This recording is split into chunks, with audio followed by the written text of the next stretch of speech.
Everyone is scared of something. Maybe you fear death or the unknown, perhaps. But there's one fear that often goes unnoticed and unaccounted for. Today we're going to be talking about thalassophobia.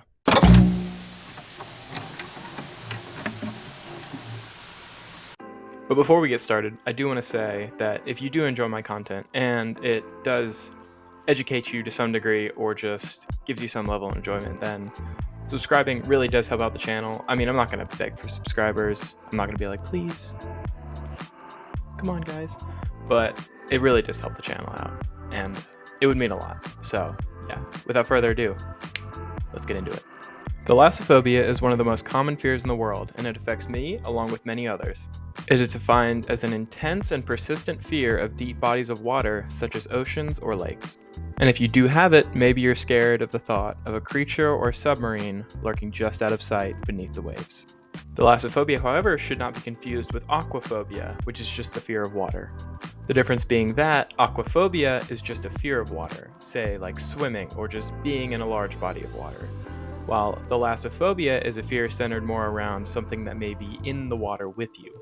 No, I've had this fear my entire life. I just really never knew what it was and didn't really have a name for it. For example, if I was looking down into the water from a boat or pier, I would get this really weird uneasiness and almost dread when I wasn't able to see the bottom. And sometimes even flying over the ocean, being on a plane and looking out over the just vastness of the ocean and realizing that if I were to be in the ocean, I would be near powerless to fight against it. But what's weird is I'm not afraid of the ocean. I have no fear of water, and I'm a very good swimmer. I love swimming. But something about looking down into the water and not knowing what's underneath it is very frightening.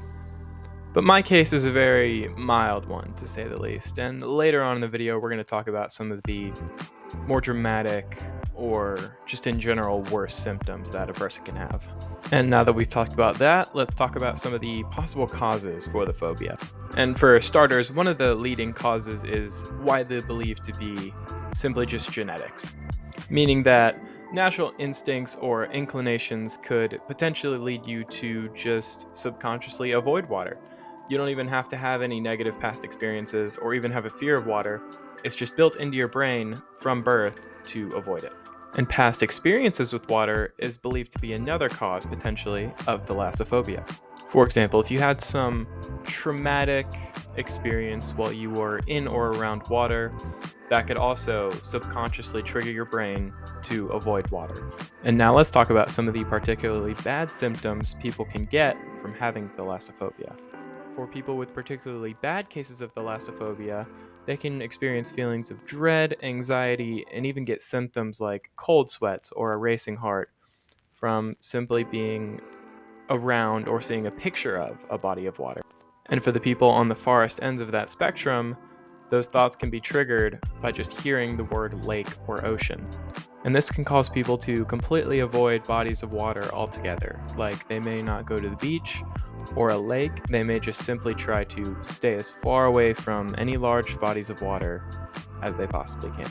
This is because being put into these situations causes their bodies to experience a flight or fight response.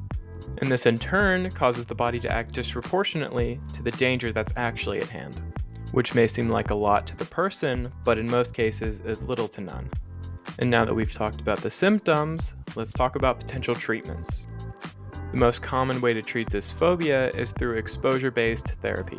Now, what is that? Well, an exposure-based treatment is where you take a patient who is suffering from a phobia or other disease and you expose them to whatever that thing is that they might be afraid of, but in a controlled environment.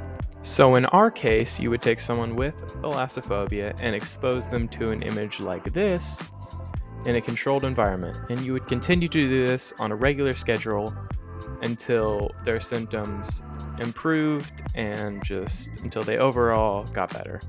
And this method has been shown in most cases to be extremely effective. And yeah, that's going to do it for this one. I do appreciate you guys watching. It means a lot. Thank you for staying this far into the video, and I should have a new video up on Wednesday of next week. Again, thank you so much for watching, and I will see you guys in the next one. God bless.